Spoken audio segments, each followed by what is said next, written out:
Let's take a deeper dive into what's going on. Former White House Strategic Senior Advisor Mercedes Schlapp joins us. She was at the White House Correspondents' Dinner.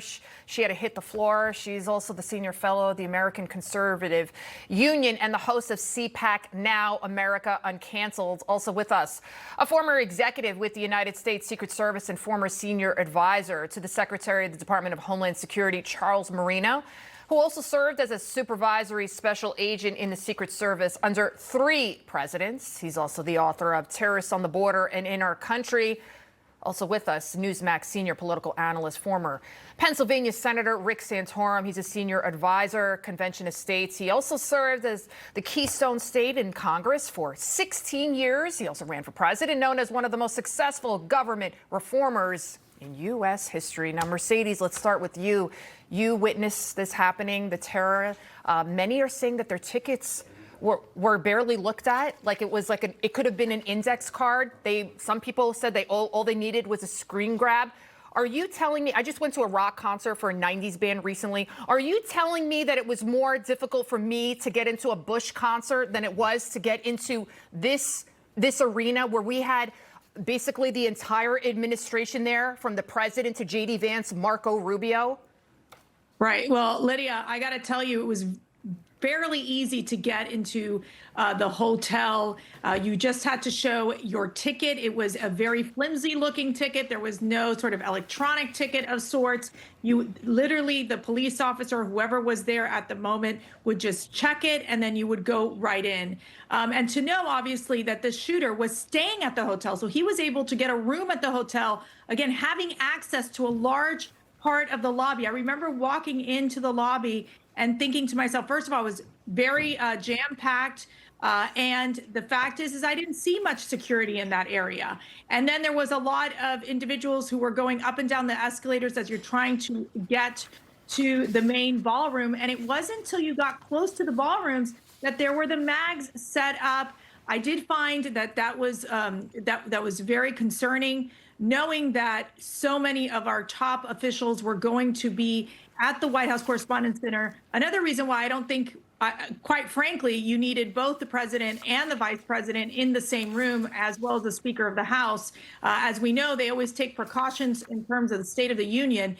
I got to tell you, this time around at the White House Correspondents' Dinner, they did have the security like previous years, but we are now in a new era of where the security for the president has to be taken to a whole different level. Yeah, it's clear there's so much hatred, right? So much vitriol in this country. Now, Charles, moments before the suspect charged a metal detector at this Hilton, where there have been many, many events held. 31-year-old suspect, Cole Thomas Allen, sent family members an alleged manifesto.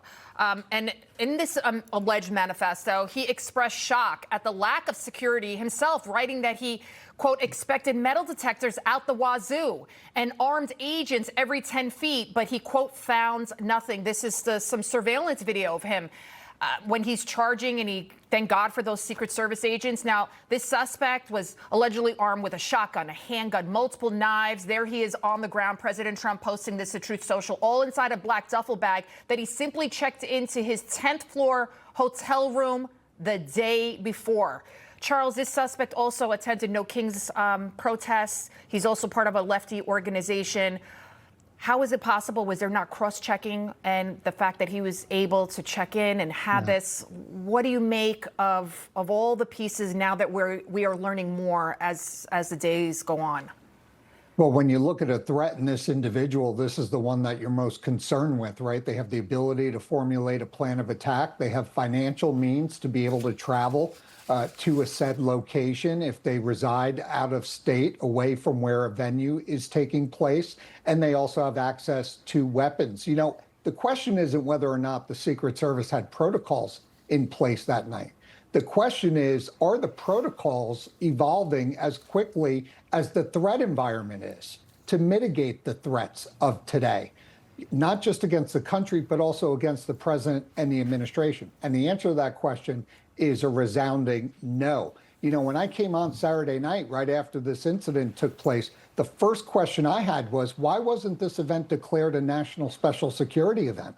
Solely based on the continuity of government concerns that Mercedes just rightfully mentioned. You had the 6 of the 7 top leadership in the same room at the same time from across the 3 separate branches of government. That's very, very concerning when you talk about a potential attack taking place and what it could do to the inability of our government to continue to function. So Secretary of Homeland Security holds that designation authority.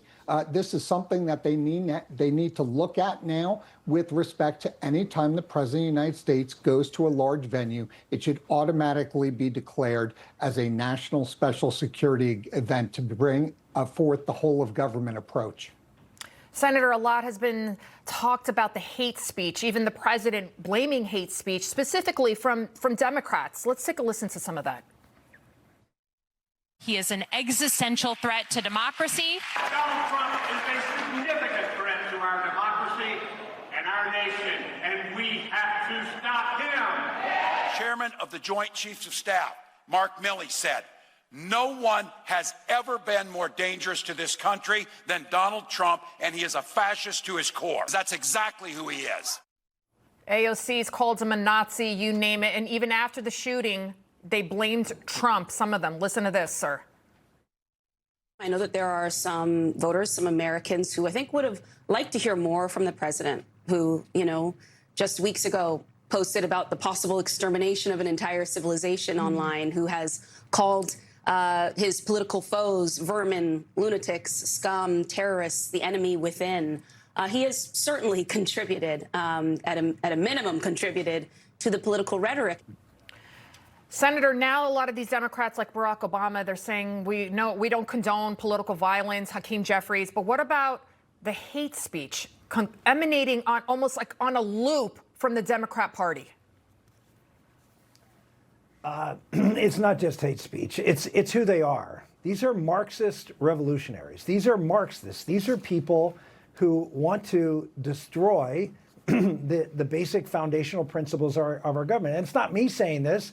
Look at Clarence Thomas. I mean, Clarence Thomas gave a talk, just talked about how progressives and these folks that you're hearing from don't subscribe to the Declaration of Independence. They don't subscribe to the limitations and rights of the Constitution. They have a very different form of an idea, and they are acting on that. They are a means to end group of people. They aren't limited by what the norms are. As you see, the president's been attempted assassination 3 times.